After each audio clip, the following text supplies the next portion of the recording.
Hola, soy Gerard, el profesor de análisis de datos de Psicología de la Autónoma de la Academia Statistics. Antes de empezar el curso como tal, os quería comentar un par de aspectos sobre el funcionamiento del mismo. En primer término, indicaros que hemos optado por realizarlo todo de forma online, mediante clases grabadas, como este vídeo que ahora mismo estáis visualizando, y clases en directo, clases en streaming. Las clases grabadas tendrán toda la información teórica y también ya veréis ejercicios prácticos necesaria para poder responder toda la información de evidencias 1 y evidencia 2. Y después, en la clase en streaming, resolveremos básicamente exámenes de últimos años y todas aquellas dudas que hayan surgido al visualizar los vídeos, dudas de clase, cualquier duda que tengáis, de prácticas que hagáis, de teoría, de funcionamiento del curso, lo que queráis. Ahí podéis preguntarme cualquier tipo de duda. Además de ello, indicaros también que os enviamos a vuestra casa un dossier encuadernado como este en el momento que realicéis la inscripción en el curso, ya que este dossier es fundamental para realizar un buen seguimiento del curso, ya que todo el tiempo iré haciendo referencia a páginas y ejercicios que se encuentran en él. Por lo tanto, sin el dossier será imposible prácticamente un buen seguimiento del curso. En este sentido, si alguien va a realizar ahora mismo la clase de prueba, yo recomiendo que vaya a la página web y al lado del vídeo que está visualizando tenéis la opción de descargaros el PDF para la clase de prueba. Os lo descargáis, lo imprimís y así podéis ir siguiendo de forma adecuada la clase, ya que tiene, ya veréis el dossier, espacios vacíos que deberéis ir rellenando a medida que vaya avanzando la clase con mis explicaciones. Ya para finalizar, antes de empezar el curso, comentaros también que el mismo día del inicio del curso creamos un grupo de WhatsApp, formado por todos los alumnos y por el profesor, en este caso yo mismo, donde me encargaré de responder todas aquellas dudas que tengáis. Dudas de teoría, dudas de ejercicios, dudas de algún examen, evidentemente no en el momento de examen, sino anteriormente a él. Cualquier duda que tengáis del funcionamiento del curso, lo que queráis, me lo podréis comentar siempre por el grupo de WhatsApp. Tendréis siempre ambas vías para poder consultarme todas vuestras dudas, ya sea en el grupo de WhatsApp o en la clase en directo. Una vez dicho esto, ahora ya sí, empezamos con el curso como tal.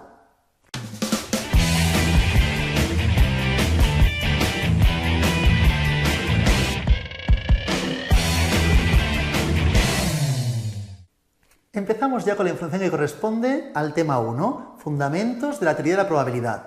Si os fijáis, por favor, en la página 2 tenemos la información correspondiente que iremos siguiendo. Como bien os decía, hay espacios en blanco que debéis ir rellenando a medida que yo vaya avanzando la clase y vaya dando las respectivas explicaciones, ¿de acuerdo? Mirad, por favor, en primer término vamos a definir aspectos muy básicos, pero que nos servirán para entender mejor las partes siguientes, que es, en primer término, el concepto experimento aleatorio.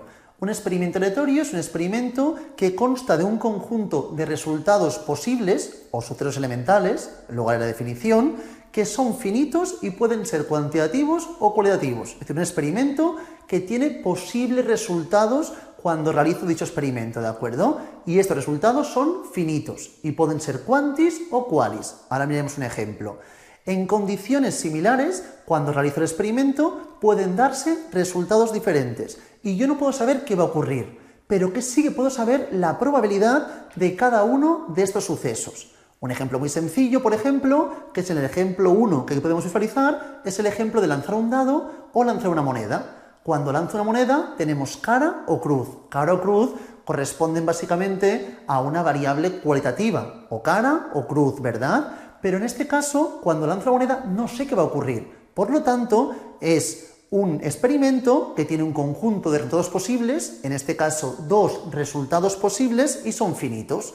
En cambio, cuando lanzo un dado, se trata de una variable cuantitativa, pero del mismo modo también tenemos diferentes resultados posibles y también son finitos. Y tanto en el caso de la moneda como en el caso del dado, yo cuando lanzo el dado o la moneda no sé qué va a ocurrir, ¿de acuerdo? Puede dar distintos resultados, pero sí que puedo saber la probabilidad de cada uno de los sucesos. Si ni el dado ni la moneda están trucados, puedo plantear el espacio muestral. El espacio muestral corresponde a todos los posibles resultados al realizar el experimento. Generalmente se representa con la letra E, ¿de acuerdo? Y por ejemplo, cuando lanzo una moneda sería o cara o cruz. Así es como planteamos la información correspondiente al espacio muestral, los diferentes resultados posibles. Si en cambio estudiamos el espacio muestral de lanzar un dado, ¿qué alternativas tendríamos? El número 1, el 2, el 3, el 4, el 5 y el 6. Esta es la información del espacio muestral. Y yo podría saber las probabilidades. Esto sí puedo saber, la probabilidad de cada suceso. Por ejemplo, en este caso, cuando lanzo una moneda que salga cara, si, repito, la moneda no está trucada, sería de un 0,5. Probabilidad 0,5, un 50%. Y cruz, el otro 50%, 0,5. Si hablamos de un dado, que salga el número 4 es un sexto, como igual que el resto de valores, ¿de acuerdo? Que el resto de posibles resultados. A partir de aquí, otra definición importante es el suceso, ¿de acuerdo? Suceso elemental o suceso. Importante, cuando hablamos de suceso elemental, que ya lo he comentado un poco en la definición anterior, corresponde básicamente a cada uno de los resultados posibles de un experimento aleatorio. Cada uno de los posibles resultados del experimento aleatorio corresponde a un suceso elemental. Es decir, el número 1, el número 2, el 3, el 4, el 5 y el 6 son 6 sucesos elementales del lanzamiento de un dado. Y la cara y la cruz son cada uno de ellos un suceso elemental, por lo tanto, 2 sucesos elementales de lanzar una moneda. Entonces, a partir de este suceso elemental, también tenemos el concepto de suceso. Suceso, básicamente, corresponde a cualquier subconjunto de todo el espacio muestral. Por ejemplo, cuando lanzo un dado que salga el número par, es un suceso. Que salga el número par es un suceso y podría buscar dicha probabilidad. Importante, cualquier suceso elemental también se puede denominar como suceso. Pero la diferencia es que el suceso puede unir diferentes resultados posibles del espacio muestral. En cambio, el suceso elemental es solamente uno de los resultados posibles. Por lo tanto, si yo digo lanzo el dado y sale un número mayor a 4, que incluye el 5 y el 6, eso no se puede considerar suceso elemental, sería un suceso. Si lanzo el dado que salga el número 3, exactamente el 3, se puede denominar tanto suceso elemental como suceso al fin y al cabo, ¿de acuerdo? A partir de estos datos tenemos unos conceptos también muy importantes para las fórmulas que luego veremos, que son la unión, la intersección y el complementario. Cuando hablamos de la unión, probabilidad de A unión B. A unión B corresponde básicamente a una cosa y o la otra. Para que sea más visual, por favor, esto, voy a plantear un segundo el diagrama de Venn, ¿de acuerdo? Que es un diagrama donde visualizamos las probabilidades. Cierta gente a lo mejor ya lo estudió esto en bachillerato, pero para que todo el mundo entienda mejor, será más útil visualizarlo con un gráfico. Imaginad que todo esto es toda la población, ¿de acuerdo? Este círculo corresponde a la gente rubia y este círculo corresponde a la gente alta. Entonces, importante, si me preguntan por la unión, es decir, altos, unión rubios, esto se define como un I-O. Aquí incluimos a toda la gente que es alta y rubia, que es alta sin ser rubia y rubia sin ser alta. Es decir, toda esta gente de aquí. Todo esto que estoy marcando ahora mismo es la unión. Aquí tenemos esta parte que estoy marcando con puntitos, sería la gente rubia que no es alta. Esta gente de aquí sería la gente rubia y alta, y esta gente de aquí sería la gente que es alta, pero que no es rubia. Aquí tendríamos gente alta y morena, tendríamos gente alta y castaña, y así progresivamente. Aquí tendríamos rubios bajos, por ejemplo, y aquí la gente que sea alta y rubia. La unión implica ser una cosa, la otra y las dos. Cuando queremos estudiar solamente la intersección, probabilidad de ser alto y rubio. Cuando me pregunten alto y rubio, me estarán preguntando por esta parte de aquí. Esto es la intersección, alto y rubio. Y luego también tenemos la idea de complementariedad, ¿de acuerdo? Por ejemplo, probabilidad de complementario de alto. Es todo lo que no son altos. Por lo tanto, si esto es el 100% de la gente, y hemos comentado que esta gente de aquí es la gente alta, todo lo que no sea la gente alta será su complementario. Por lo tanto, para estudiar el complementario será 1 menos probabilidad de alto. Estas 3 conceptos básicos de álgebra de sucesos es importante entenderlo. No es nada complejo como veis, pero son aspectos que deberíamos conocer y entender desde el principio, ¿de acuerdo? Una vez visto esto, vamos a mirar cuáles son las principales características más importantes dentro de la probabilidad, los axiomas. Antes de continuar con esto, indicaros que este primer tema es bastante, más bien una base para entender los siguientes temas. ¿Preguntan de algo esto en el examen? ¿Alguna pregunta? Algunos años sí, otros muy pocas, pero nos sirve como base para poder entender mucho mejor los siguientes temas, ¿de acuerdo? De que si alguna cosa muy específica nos cuesta más, me la podéis siempre comentar, pero sobre todo me importa que entendamos el concepto básico para luego poder responder todas las preguntas y ejercicios que iremos mirando también en este tema, ¿de acuerdo? Ya veréis que es un examen, hago un pequeño inciso ahora, es un examen que no acostumbréis muy bien al principio debido a los nervios, al estrés. Generalmente las partes de mates nos cuestan mucho a mucha gente, entonces lo que hay que hacer es entender bien el concepto, entender bien la idea y no preocuparos mucho por la parte numérica. Es un examen donde yo puedo ir sin hacer prácticamente ningún cálculo y sacar muy buena nota. Es más bien entender el concepto, ¿de acuerdo? Entender qué me preguntan, cómo me preguntan, y esto lo practicaremos y lo entenderemos bien, ¿de acuerdo? A partir de ahí, continúa con el temario, por favor. Estábamos mirando los axiomas de probabilidad, ¿de acuerdo? Axiomas, como bien sabemos, son verdades irrefutables. Entonces, respecto a la probabilidad, para que se entienda mejor, iré siempre planteando el ejemplo de lanzar un dado, ¿de acuerdo? En primer término, por favor, primer axioma, la probabilidad de un suceso cualquiera, planteo X, siendo X un suceso cualquiera, sea elemental o suceso en genérico, ¿de acuerdo? La probabilidad de un suceso cualquiera es imposible que sea mayor a 1 e imposible que sea menor a 0. Es imposible. ¿Esto de dónde viene? Si os fijáis, tenéis anteriormente la definición de Laplace de probabilidad. Esta definición de Laplace me sirve para entender mejor el concepto de probabilidad. Mirad, tenemos una clase formada por 20 personas. De estas personas, 8 llevan gafas, ¿de acuerdo? Entonces, ¿qué ocurre? ¿Cuál es la probabilidad de llevar gafas? Si me preguntan por la probabilidad de llevar gafas o cualquier otra probabilidad, según Laplace, la definición más sencilla es plantear en el numerador el número de casos favorables entre el número de casos observados o totales, ¿de acuerdo? Entonces, en este caso, tenemos en total 20 personas. De estas, 8 llevan gafas. 8 entre 20 sería el cálculo de la probabilidad de llevar gafas, ¿de acuerdo?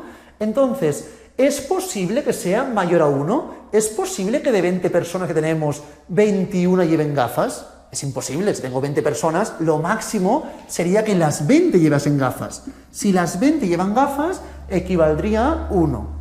Y lo mínimo, que de las 20 personas no haya ninguna que lleve gafas. Si hiciésemos 0 entre 20, tendríamos 0. De ahí el primer axioma. La probabilidad siempre fluctúa entre 0 y 1. Axioma 1. Axioma 2. Siempre, también muy importante, la probabilidad del suceso seguro es igual a 1. La probabilidad de todo el espacio muestral, la probabilidad del suceso seguro es igual a 1. Es decir, os hablaba del ejemplo de los dados. Si lanzo el dado, ¿cuál es la probabilidad que salga un número que fluctúe entre 1 y 6? Pues 1 es seguro. Seguro de lanzar el dado, si el dado es un dado que va de 1 a 6, cuando lance el dado, evidentemente, la probabilidad que salga un número entre 1 y 6 será el 100%. Seguro que saldrá un valor entre 1 y 6. Y la probabilidad del suceso imposible es igual a 0. Probabilidad del suceso imposible es igual a 0. ¿Qué quiero decir con suceso imposible? Cuando lanzo un dado, que es un dado que va de 1 a 6, que salga el número 18. Evidentemente, si lanzo el dado que salga el 18, la probabilidad es 0, es imposible. Este es el segundo axioma, ¿de acuerdo? Probabilidad suceso seguro 1 y suceso imposible 0. Tercer axioma importante.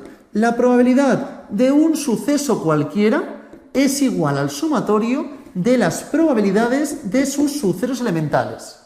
La probabilidad de un suceso cualquiera es igual al sumatorio de las probabilidades de los sucesos elementales. ¿Qué quiero decir con esto, por favor? Si hablamos del ejemplo del dado, por ejemplo, lanzo el dado y me preguntan cuál es la probabilidad de lanzar el dado y que salga un número par. Sabemos que salga un número par es un medio, ¿verdad? La mitad sale par, la mitad sale impar. Pero os digo en este caso, si me preguntan a partir del axioma 3, podría plantear que la probabilidad de par cuando lanzo un dado es igual a la probabilidad del número 2, que lance el dado y salga el número 2, que salga el número 4 o que salga el número 6. Si os fijáis, esto es un sexto, esto es un sexto y esto es un sexto. En total tendríamos 3 sextos. Es decir, que la probabilidad que salga el número par correspondería a un medio. Exactamente lo que estábamos comentando, que la probabilidad del un suceso es igual al sumatorio de las probabilidades de los sucesos elementales. Siguiente punto, por favor, el axioma 4. Este también que se entienda bien, es más bien conceptual por favor, que es el siguiente, que la probabilidad, cuando dos sucesos son mutuamente excluyentes, ¿de acuerdo? Mutuamente excluyentes y abarcan todos los casos, decimos que son complementarios. Cuando dos sucesos son mutuamente excluyentes más abarcan todos los casos, decimos que son complementarios, ¿de acuerdo? Importantísimo, ser rubio y moreno son dos sucesos complementarios. Mirad, por favor, para estudiar si rubios y morenos son sucesos complementarios, se debe estudiar de la siguiente forma. ¿Son mutuamente excluyentes? Evidentemente sí. Si eres rubio, no eres moreno. Entonces son mutuamente excluyentes. ¿Pero abarcan todos los casos? No, porque hay gente que puede ser castaña, gente puede ser pelirroja y así con diferentes tipos de colores. Por lo tanto, no diríamos que son complementarios. En cambio, por ejemplo, si yo estudio llevar gafas y no llevar gafas, incluyendo en no llevar gafas, llevar lentillas o cualquier otro tipo de instrumento para mejorar nuestra visión, ¿de acuerdo? Si yo estudio llevar gafas y no llevar gafas, ¿son mutuamente excluyentes? Sí, o las llevas o no las llevas, ¿de acuerdo? O las necesitas o no necesitas. Y luego, ¿abarcan todos los casos? Sí, porque no hay más opciones. Entre los dos suman el 100% de los casos. Por lo tanto, son complementarios. Por ejemplo, en los ejemplos de antes, lanzar una moneda y lanzar un dado. Cuando lanzamos un dado y sale el número 1 y el 4, un número 1 y número 4 son mutuamente excluyentes, sí, pero como no abarcan todos los casos, no son complementarios. En cambio, cuando lanzamos una moneda, cara y cruz son mutuamente excluyentes y abarcan todos los casos. Por lo tanto, indicamos que son sucesos complementarios, ¿de acuerdo? Esta idea quede claro para definir bien los conceptos. Tenemos 3 más. Estas 3 definiciones más de axiomáticas no me importan en exceso en tanta medida, pero bueno, las tenemos por si acaso y que las podamos analizar. Lo que ya importa más para el examen, y esto me importa mucho más, son la parte inferior, o es la parte inferior de la página 2, ¿de acuerdo? Donde tenemos aquí la probabilidad individual o marginal, la probabilidad condicionada y la probabilidad de intersección. Para que todo el mundo lo vea bien, voy a plantear un ejemplo. Mirad, por favor, voy a plantear el ejemplo de aprobar, suspender, ¿de acuerdo? Según si llevas gafas o no llevas gafas, por ejemplo, ¿de acuerdo? Según si llevas o no llevas gafas. Entonces, en este caso tenemos la siguiente información, por ejemplo, 10, 20, 30. Aquí tenemos 7, 18, ¿de acuerdo? 25, 55, 38 y 17. Con esta información, por favor, me pueden preguntar 3 tipos de probabilidades que son las que tenemos en la parte inferior de la página 2. En primer término, me pueden preguntar la probabilidad individual o marginal, que es la probabilidad, por ejemplo, de una sola categoría de una de las variables. Cuando me pregunten la probabilidad de una de las categorías de una de las variables, la que sea, no me es indistinto, por ejemplo, probabilidad de x. En este caso haremos siempre lo mismo. En el numerador, número de x. Y en el denominador, el total de la muestra. Total muestra. Por ejemplo, en nuestro caso, si me preguntasen ¿Cuál es la probabilidad de suspender? ¿Qué trabajaríamos? Total de gente que suspende, que son 38 entre 55. Así es como buscaríamos la probabilidad individual o marginal. Repito, total de los individuos con dicha categoría entre total de la muestra. Si me preguntasen, probabilidad de no llevar gafas. No llevar gafas sería 25 entre 55. Este es muy sencillo, no nos puede costar mucho. ¿Qué más tenemos, por favor? La probabilidad de la intersección. Intersección es X intersección Z, por ejemplo, ¿de acuerdo? Entonces, en este caso haremos siempre lo mismo. Buscaremos dónde confluyen X y Z. Es decir, los valores donde se dan al mismo tiempo X y Z entre el total de la muestra. Entre el total de la muestra. En este caso, ¿qué haríamos? Si me preguntan, por ejemplo, la probabilidad de suspender y llevar gafas, ¿qué tendríamos que hacer? En el numerador donde confluyen suspender y llevar gafas, que son 20, y en el denominador el total de la muestra, que serían 55. Así de sencillo es como se busca una intersección. Importante, aquí me dirán suspender y llevar gafas. Leed muy bien y que ponga esta condición, una cosa y otra, que se den al mismo tiempo las dos. ¿Por qué os digo esto? Porque muchas veces la intersección se confunde con la condicionada. Probabilidad de X cuando Z. Cuando veáis esto en probabilidades, no es una división, no. Esto es la probabilidad que se dé X bajo la condición, de ahí condicionada, bajo el supuesto que se dé Z. Es decir, esto es el valor seguro. Sabiendo que se da Z, ¿cuál es la probabilidad que se dé X? Bajo la condición de que se dé Z, probabilidad que se dé X. En estos casos haremos siempre lo mismo. En el numerador, número de X y Z, es decir, donde confluyen. Si os fijáis, el numerador de la intersección y de la condicionada es el mismo, pero en la intersección estudiábamos sobre el total de la muestra. En la condicionada es el total de zetas, total del valor seguro, de lo que es seguro, ¿de acuerdo? De la condición, es decir, probabilidad que se dé X bajo esta condición. Este es el valor que plantearíamos.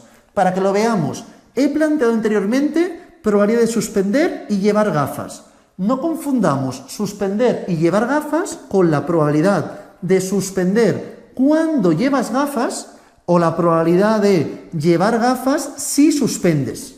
Claro, son cosas muy diferentes y se pueden plantear de muchas formas distintas, ¿de acuerdo?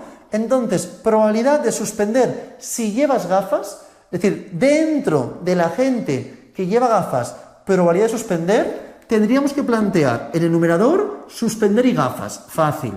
Y en el denominador, la gente que lleva gafas, 20 entre 30. Así es como buscaríamos la probabilidad de suspender si llevas gafas. Suspender sabiendo que llevas gafas. Dentro de la gente con gafas, probabilidad de suspender. Todos son opciones para plantear la misma información. Y aquí en esta condicionada es, suponiendo bajo la condición de suspender, si suspendes, ¿cuál es la probabilidad de llevar gafas? O lo que es lo mismo, probabilidad de llevar gafas si suspendes. Dentro de los suspensos, ¿cuántos llevan gafas? 20 de 38. Si os fijáis, el numerador es el mismo en todos los casos. Cambia el denominador, que si es intersección es el total de la muestra, y si es una condicionada, el valor seguro es el que se plantea en el denominador, 30 o 38. Para que lo veamos, bueno, 30 o el que sea, pero en este caso, gafas y suspenso podrían ser estos dos. Si os fijáis, por favor, vamos a plantear rápidamente un ejemplo. Leed el ejemplo 2 de la página 3. Este ejemplo lo haremos todos juntos y os dejaré un par de minutos para que reflexionéis sobre el ejemplo 3. Mirad el ejemplo 2, por favor. Tenemos hombres, mujeres, evaluación continua y evaluación única, ¿de acuerdo? Entonces, en primer término, me preguntan, el A, probabilidad de ser hombre. ¿Ser hombre cuál sería? Una probabilidad condicional, individual o marginal, una intersección o una condicionada. Evidentemente, ser hombre, están hablando solamente de una categoría de una de las variables. No hay duda que es una probabilidad individual o marginal. La probabilidad de hombre correspondería en este caso a número de hombres, que son en este caso 15, entre el total de la muestra, que es 35. Así buscaríamos el ejemplo A, no tiene más dificultad. Miremos el B.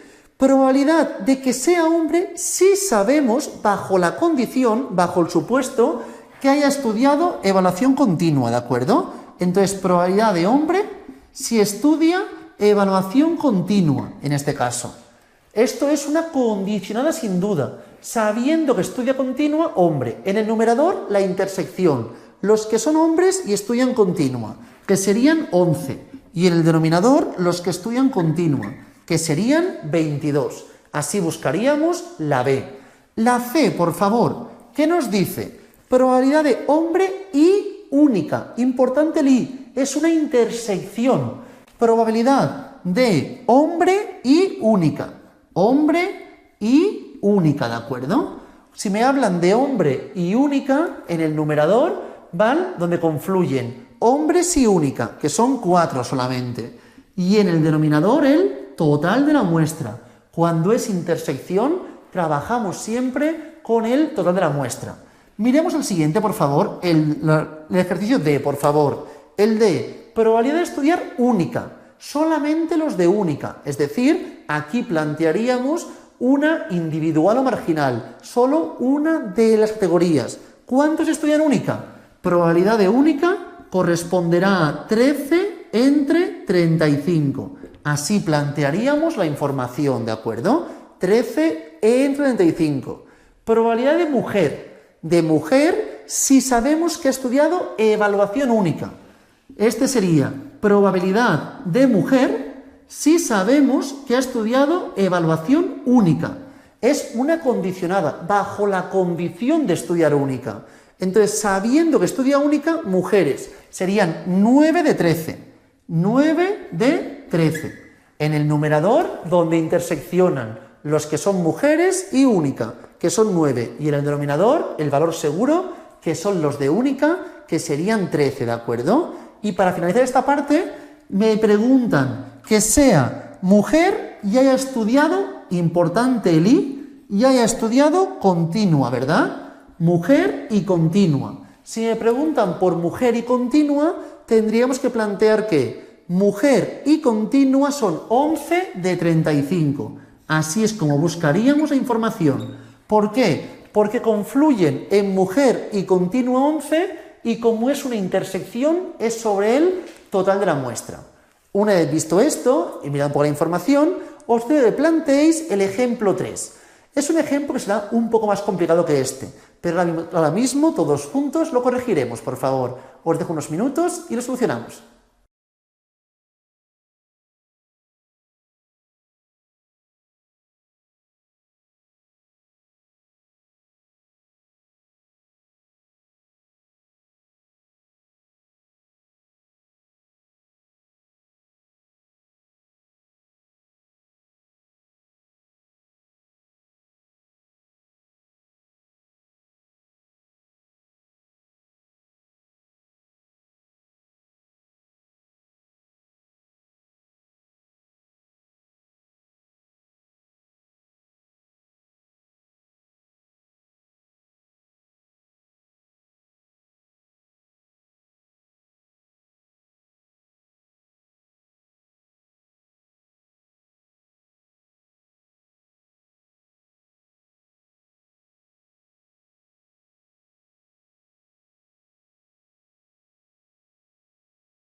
Vamos a mirar ahora mismo, por favor, el ejemplo 3. Aquí nos plantean que tenemos una muestra de 2.000 personas. Importante, tenemos representado aquí la variable género, hombre-mujer, y la variable, en este caso, aprobar, no aprobar, las notas obtenidas, ¿de acuerdo? Total, 2.000 personas, ¿de acuerdo?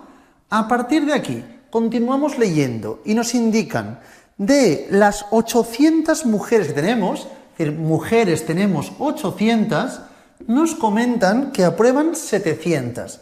De las 800 personas mujeres que tenemos, 700 aprueban. Continuamos leyendo.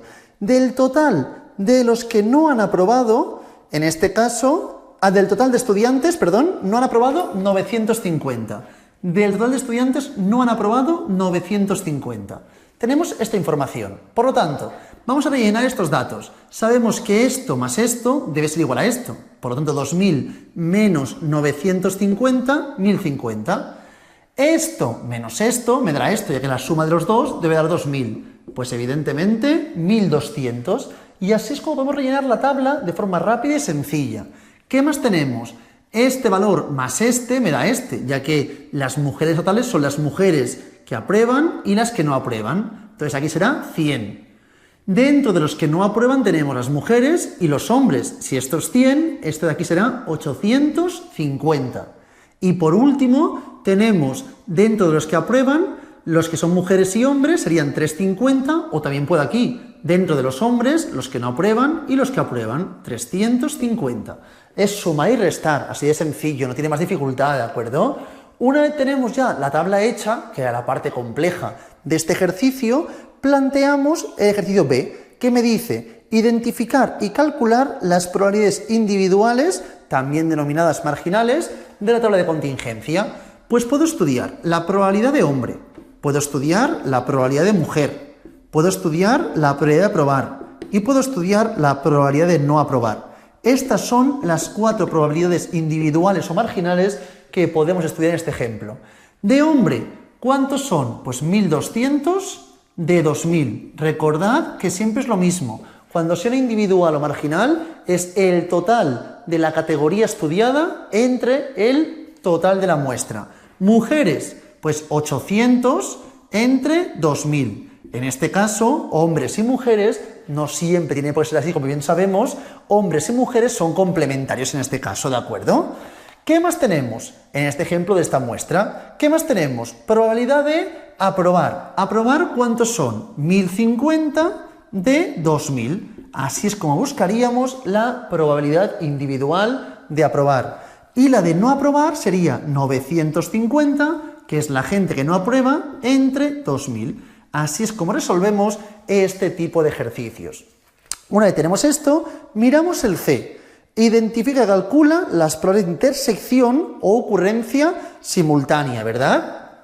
Intersección, ¿qué pueden? Puedo estudiar hombre y aprobar, puedo estudiar mujer y no aprobar, puedo estudiar mujer y aprobar y puedo estudiar hombre y no aprobar. Estas son las 4 opciones que tenemos que poder estudiar. Solo existen en esta tabla estas 4 posibles intersecciones. En primer término, hombre y aprobar. Trabajamos siempre donde coinciden ambos sucesos. 350 y la intersección es siempre sobre el total. 350 entre 2.000, ¿de acuerdo? Así buscaríamos la probabilidad de hombre y aprobar. ¿Qué más tenemos? Mujer y no aprobar. Sería en este caso 100 entre 2.000, siempre donde confluyen entre el total de la muestra. Mujer y aprobar. Serían 700 entre 2.000. 700 entre 2.000. Y por último, tenemos la información correspondiente a hombre y no aprobar, que serían 850 entre 2.000, siempre donde confluyen entre el total de la muestra, ¿de acuerdo? Seguidamente, el D, identifica y calcula las siguientes probabilidades. Probabilidad de hombre cuando apruebas, que esto evidentemente es una condicionada, que sería en el numerador donde confluyen hombres y aprobados, y en el denominador el total del valor seguro. aprobados 1050. Así es como buscaríamos esta probabilidad condicionada, 350 entre 1050.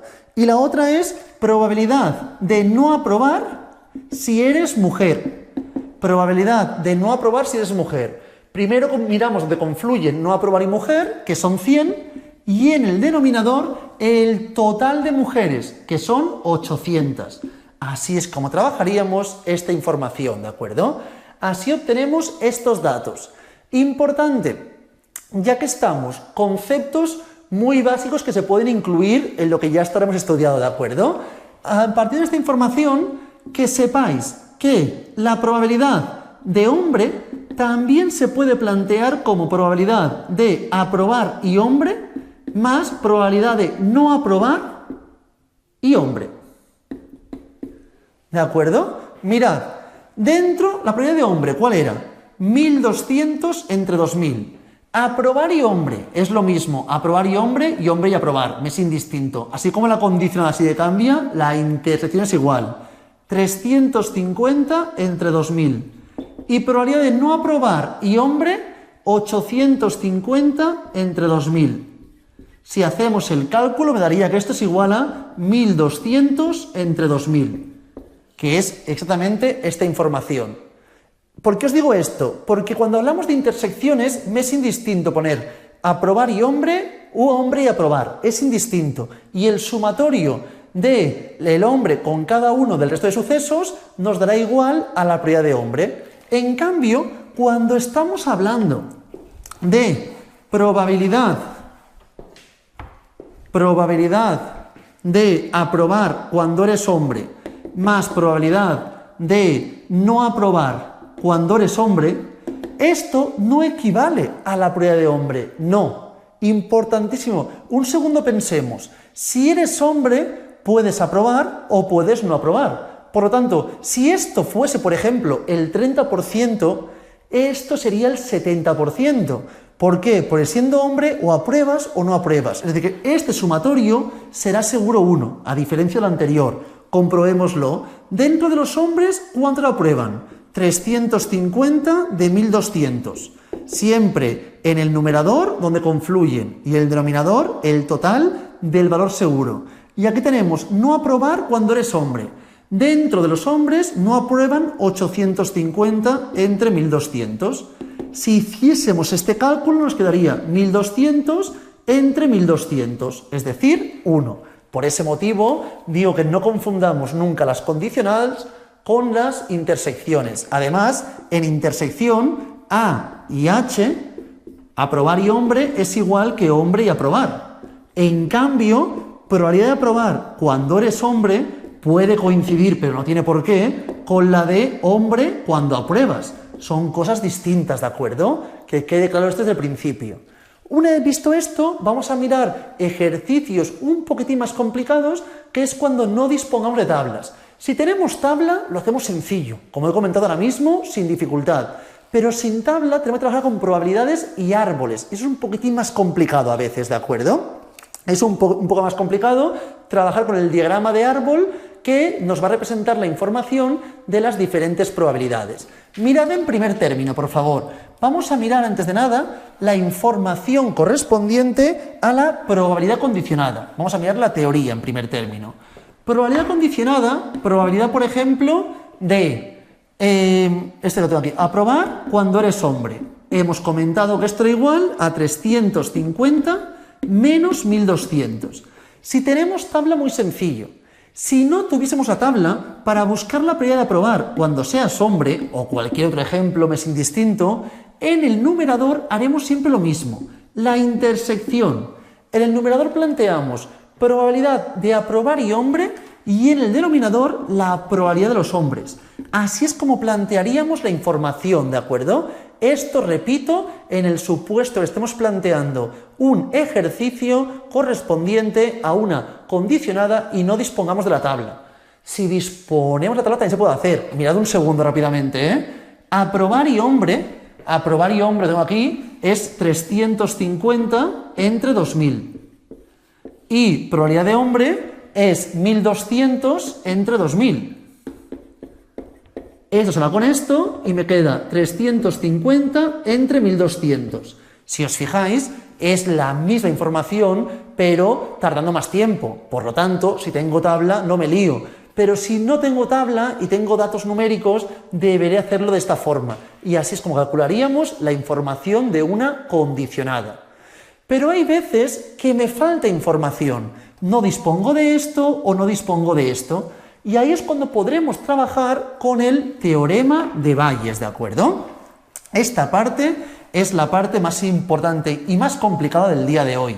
Entonces, es importante que todo el mundo entienda bien este concepto, ¿de acuerdo? El teorema de Bayes. Me preguntan, probabilidad de A cuando H, ¿de acuerdo? Es decir, aprobar cuando hombre. Para poder responder esto, en primer término, si tuviésemos tabla, trabajaríamos con la tabla. Si no tenemos tabla, trabajaríamos con la condicionada. Pero puede ser que cierta información la desconozcamos. Entonces, en estos casos, trabajaremos con la siguiente información. Mirad, imaginaos esto de aquí. Entonces, cuando tengamos cualquier tipo de ejercicio, por ejemplo, si yo tuviese, me preguntasen por esto, no sé, me es indiferente esto, probabilidad de hombre cuando apruebas, puedo buscar que la intersección de aprobar y hombre será igual a probabilidad de hombre cuando apruebas por la de aprobar. Lo que he hecho solamente es esto que está aquí en el denominador, pasa aquí multiplicando, ¿verdad? ¿Por qué os digo esto? Pues porque muchas veces jugaremos con esta fórmula. Se puede aplicar en cualquier caso, ¿eh? Probabilidad de B cuando C, por ejemplo. Pues, ¿qué haríamos en este caso? Probabilidad de B y C entre probabilidad de C. Y esto se puede plantear de la siguiente forma. Probabilidad de B y C es igual a probabilidad de B cuando C por probabilidad de C. Lo que está aquí dividiendo pasa aquí multiplicando. Esta información nos servirá para entender mejor el teorema de Bayes, ¿de acuerdo? En el teorema de Bayes haremos lo mismo que antes, es decir, plantearemos también esta información. Probabilidad de aprobar y hombre entre probabilidad de hombre. Pero evidentemente nos faltará información. Entonces, ¿qué haremos? Haremos lo siguiente, mirad. Plantearemos en el numerador probabilidad de hombre cuando apruebas por la probabilidad de ser hombre, ¿de acuerdo? En este caso, de aprobar, perdonad. ¿Por qué esto?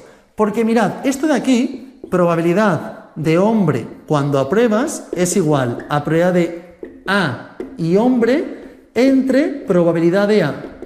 Por lo tanto, si yo quiero buscar esto y lo desconozco, si conocemos esta condicionada y esta marginal, multiplicando ambas puedo conseguir esta información. Y así es como resolveremos prácticamente siempre el teorema de Bayes, con estos datos, con esta información, ¿de acuerdo? Por lo tanto, es primordial saber extraer esta fórmula, y así lo haremos. Con un árbol será súper sencillo, y veremos que con el diagrama de árbol no tendremos ninguna dificultad para entender este tipo de ejercicios. Y en el denominador tenemos probabilidad de hombre. Pero, ¿qué os he dicho anteriormente, por favor? Que la probabilidad de hombre, si la desconocía, es hombre y no condicionada, y aprobar más hombre y no aprobar, ¿verdad? Esta es la información. Por tanto, en el denominador podría plantear probabilidad de hombre y aprobar más probabilidad de hombre y no aprobar. Si tuviésemos más opciones, aprobados, suspensos, notables, excelentes, haríamos tantos grupos como tuviésemos, ¿de acuerdo? Pero lo que me importa, por favor, además de todo esto, esta información de aquí, hombre y aprobar, es la misma que esta. Por lo tanto, el denominador se podría plantear de la siguiente forma. Hombre cuando apruebas por aprobar, esto es el numerador, y denominador sería igual hombre cuando apruebas por aprobar, pero ahora quiero sumarle los hombres y que no aprueban. Pues probabilidad de hombre cuando no apruebas por la probabilidad de no aprobar. Así es como resolveríamos esta información y esto es lo que se denomina como teorema de Bayes, ¿de acuerdo? Así planteamos probabilidad de aprobar cuando eres hombre a partir del teorema de Bayes. Esto es normal, que ahora mismo me parece un poco complicado, parece muy lioso, pero veréis que luego es mucho más sencillo de lo que parece, ¿de acuerdo? Esto bajo el supuesto que tuviésemos solamente aprobados y no aprobados. Pero imaginaos que aquí tuviésemos también, por ejemplo, la información de suspensos, aprobados, notables y excelentes, por ejemplo, ¿de acuerdo? Si tuviésemos esta información, para hacer el teorema de Bayes, tendríamos que tener en consideración toda la gente que puede ser hombre. En este caso, si me preguntan, aprobar cuando eres hombre, siendo aprobar solamente esto, no todos estos, aprobando solamente estos de aquí, ¿de acuerdo? Haría lo siguiente, en el numerador, aprobar y hombre, y en el denominador, probabilidad de los hombres, ¿de acuerdo? En este caso, en el numerador, me quedaría la misma información, probabilidad de hombre cuando apruebas por la probabilidad de aprobar. Y en el denominador tendríamos la probabilidad de hombre, que sería hombre y suspenso, o aprobado para hacer igual que el de arriba, más hombre y suspenso, más hombre y notable, más hombre y excelente. Entonces tendríamos que hacer los 4 sumatorios con estas respectivas fórmulas, ¿de acuerdo? Esta equivaldría a esta, igual pero trabajando con las S, los suspensos, igual pero trabajando con los notables, y luego igual pero trabajando con los excelentes. Así es como resolveríamos esta información. Y lo que puede parecer un poco lioso ahora mismo, y lo entiendo, veréis que ahora con ejercicios es mucho más sencillo de lo que puede llegar a parecer. Para ello, por favor, vamos a plantear todos juntos un ejemplo. En la página 4, leed, por favor, en la parte inferior el ejemplo 5. Página 4, leamos conjuntamente el ejemplo 5, ¿de acuerdo? Y miramos cómo funciona esta información. Mirad, lo voy a hacer con diagrama de árbol para que sea más visual la información. Y ya veréis cómo realmente es mucho más sencillo entenderlo. Tenemos un grupo de investigadores que determina que el 65% de los sujetos con más de 60 años tiene problemas de vista. Es decir, probabilidad de tener, en este caso, problemas de vista es igual al 65%. Y me dice, de estos, el 45% tiene problemas de oído. De los que tienen problemas de vista, tienen problemas de oído el 45%. Continúo. Este porcentaje aumenta al 68% en los que no tienen problemas de visión. Los que no tienen problemas de visión tienen problemas de oído el 78%. Con esta información veréis cómo es muy sencillo poder responder todas las preguntas. Mirad, en primer término, por favor, planteamos probabilidad de tener problemas de visión. Lo pongo ahí para que tenga espacio luego para allá. Es 0,65. Probabilidad de no tener problemas de visión. Es el complementario. Si esto es 65, esto es 35%. Y aquí planteo el árbol. Dentro de problemas de visión tengo dos opciones. Que tenga problemas de visión, de oído cuando tiene visión, o problemas de que no tenga de oído cuando tiene de visión. Tenemos estas dos opciones. Dentro de visión puede ser que tenga problemas de oído o que no los tenga. Entonces, dentro de visión, que tenga problemas de oído es 0,45 y que no los tenga corresponderá al complementario. Pues sabemos que estos dos suman 1, que esto es lo que antes os he explicado, ¿de acuerdo? Dentro de visión o tienes problemas o no tienes problemas de oído. No hay más alternativa. Y así planteamos el árbol. ¿Qué más tenemos, por favor? Dentro de la información de no visión. De no visión puede ser que si no tienes visión tengas problemas de oído o que no los tengas. Entonces, sabemos del enunciado que problemas de oído cuando no tienes de visión es 0,78. Por lo tanto, no tener de oído cuando no tienes de visión es 0,22, el complementario. Así de sencillo planteamos el árbol.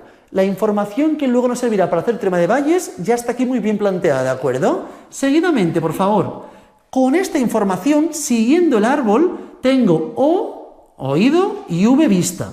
Pues la probabilidad de oído y vista, tener problemas de oído y vista, y, muy importante la I, corresponde a probabilidad de problemas de oído cuando tienes problemas de vista por problemas de vista, que si os fijáis correspondería 0,45 por 0,65.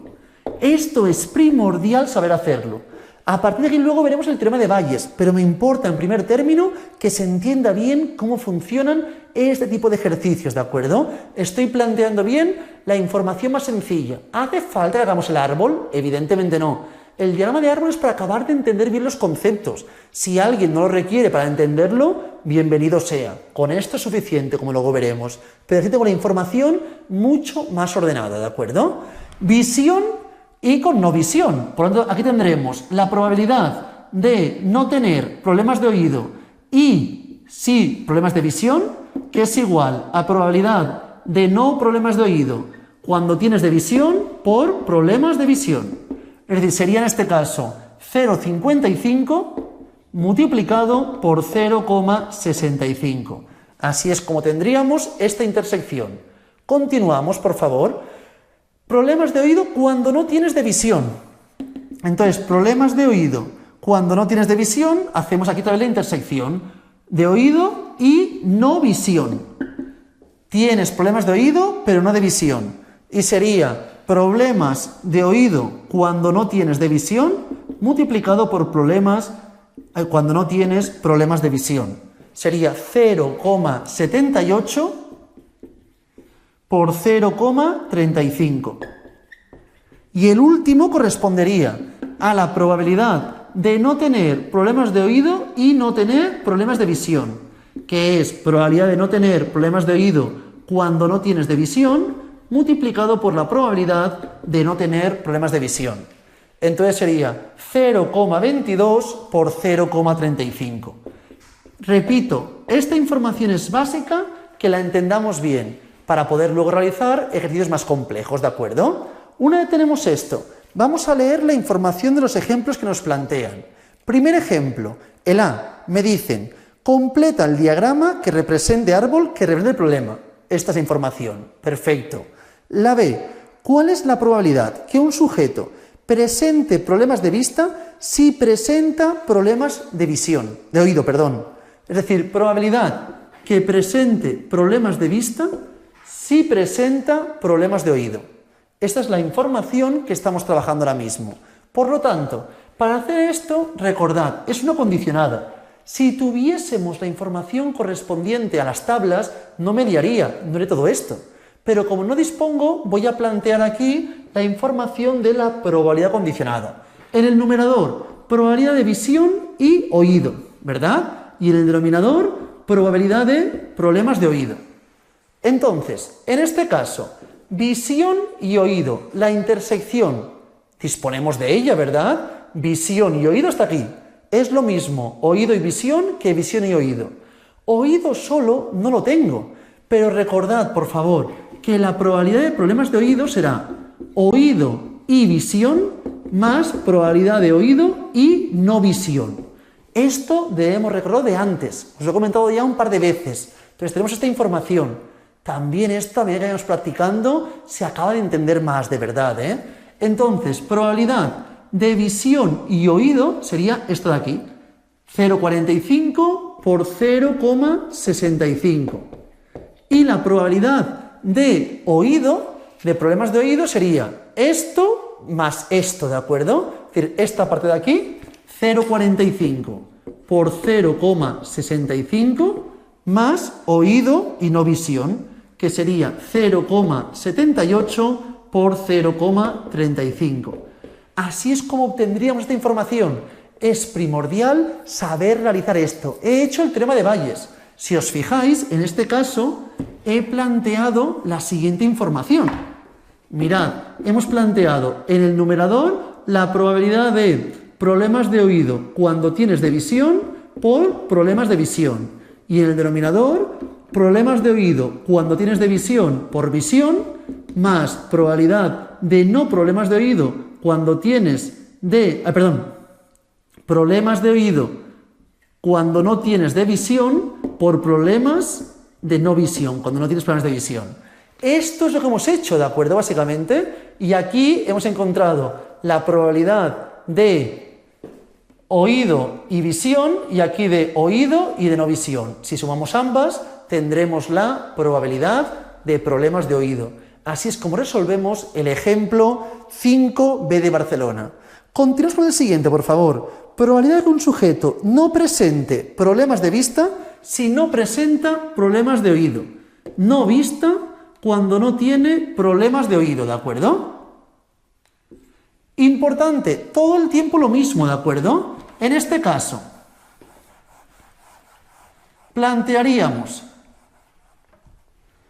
probabilidad de no problemas de vista y no problemas de oído, y en el denominador, probabilidad de no problemas de oído. Recordad que en el ejemplo B, por favor, hemos buscado la probabilidad de tener problemas de oído. Por lo tanto, el complementario es no oído. Solamente con el denominador del caso anterior, 1 menos lo que me dé el denominador, tendría ya la probabilidad de no tener problemas de oído. Igualmente, en este caso, si quiero buscar no visión y no oído, tendría que plantear esto de aquí abajo, que es no visión y no oído, ¿de acuerdo? Multiplicamos esto por esto, 0,22 por 0,35. Y no oído correspondería a esto de aquí más los no oídos. Esto de aquí sería 0,55 por 0,65, que esto equivaldría a probabilidad de no oído y visión, más los de no oído y no visión, que son estos de aquí, que serían 0,22 por 0,35. Y esto equivale a probabilidad de no oído y no visión, ¿de acuerdo? Así es como resolveríamos esta información. Pero repito, el denominador lo podríamos ya conocer a partir del denominador del ejemplo anterior. El D, ¿cuál es la probabilidad de que un sujeto presente problemas de oído? Ahora me preguntan, probabilidad de que un sujeto presente problemas de oído. Esto no hace falta ni hacerlo prácticamente ya que ahora mismo ya lo conocemos. La probabilidad de que no presente problemas de oído correspondería al que presente problemas de oído correspondería al denominador del ejemplo B, ¿verdad? En este caso tendríamos que hacer probabilidad de problemas de oído y visión más probabilidad de problemas de oído y no visión.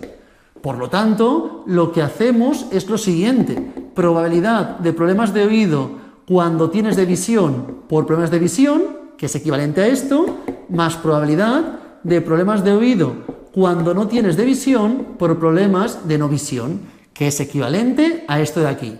Por lo tanto, nos quedaría lo siguiente. Nos quedaría en este caso 0,45 por 0,65 más 0,78 por 0,35. Así es como resolveríamos este ejercicio. Entiendo totalmente que en un primer término nos pueda parecer esto un poco lioso, un poco complejo. Totalmente lo entiendo. Es evidente que al principio puede costar un poco. Es irse acostumbrando y hacer este tipo de ejercicios poco a poco, ¿de acuerdo? Entonces, he hecho dos ejemplos solamente con dos casos, que era visión, no visión, y antes aprobar, no aprobar, por ejemplo, ¿de acuerdo? El ejemplo 4 es un poquitín más complicado, porque tendremos tres opciones. Entonces, ahí va a ser un poquitín más complejo. Creo que igualmente lo podéis hacer. Para no perder tiempo en la clase de hoy, yo os digo, por favor, que lo hagáis en casa y en la siguiente clase empezaré planteando este ejercicio. En la siguiente clase plantearemos este ejercicio y explicaremos toda la información de las páginas 5 y 6, que son las pruebas diagnósticas, pruebas de cribaje, que yo creo que actualmente, con todo el tema del COVID alrededor, nos costará mucho menos, porque todo el mundo recuerda más o menos esta información. Entonces, dejamos por aquí la clase de hoy. Y cualquier duda que tengáis, cualquier consulta, me la comentáis sin ningún tipo de problema, ¿de acuerdo? Me decís aquellas que os cuesten más y si queréis practicar lo que sea, me lo comentáis. Y repito, hoy no hacemos nada más, pero en la siguiente clase empezaremos realizando el ejemplo número 4 de la página 4. Lo dejamos por aquí hoy y mucha suerte.